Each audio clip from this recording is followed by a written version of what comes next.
Magandang gabi, ngayon po ay araw ng Biyernes, October 20, 2023. At narito na po ang resulta ng ating 9pm PCSO Lotto results today.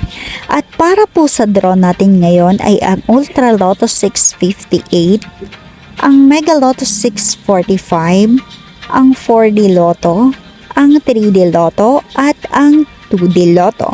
Para po sa mga bagong nanonood, huwag niyo pong kakalimutan mag-subscribe sa aking channel at pahit na din po ako na notification bell para updated po kayo lagi sa aking mga bagong upload.